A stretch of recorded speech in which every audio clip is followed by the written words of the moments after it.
So overall, we were preparing for the July 4th, weekend.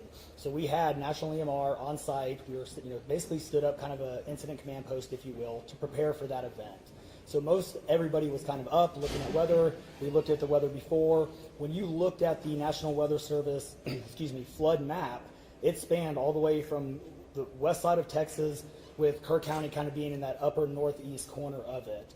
And so everybody, including the National Weather Service, was looking at where's the rain going to hit. We know it's somewhere in here, but with rain, especially when you're dealing with terrain, you got to figure out. Sometimes you don't know until it falls.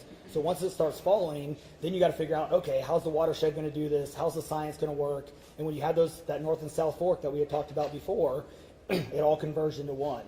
We do know that a lot of the camps were looking at this just as much as as everybody was.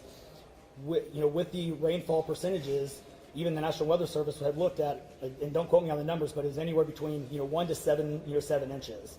We got significantly over that. And again, when it goes into very congregated areas and how that watershed shifts into the rivers, that impacts things. And so the camps, obviously, we've heard stories where campers were getting up. They were up at 3:30 in the morning. They were trying to move to higher ground.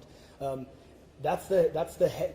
And the other interesting part of the terrain, and we've talked to UGRA folks as well. This is the headwaters of the Guadalupe. This is the beginning. This is where everything forms when it comes into the North and South Fork.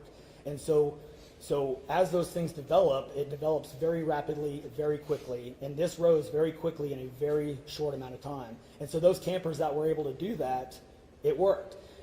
There's been the other question, and I'll just give this one out. Evacuation. Well, why don't we evacuate? Well, evacuation is a delicate balance, because if you evacuate too late, you then risk putting buses or cars or vehicles or campers on roads into low water areas trying to get them out, which then can make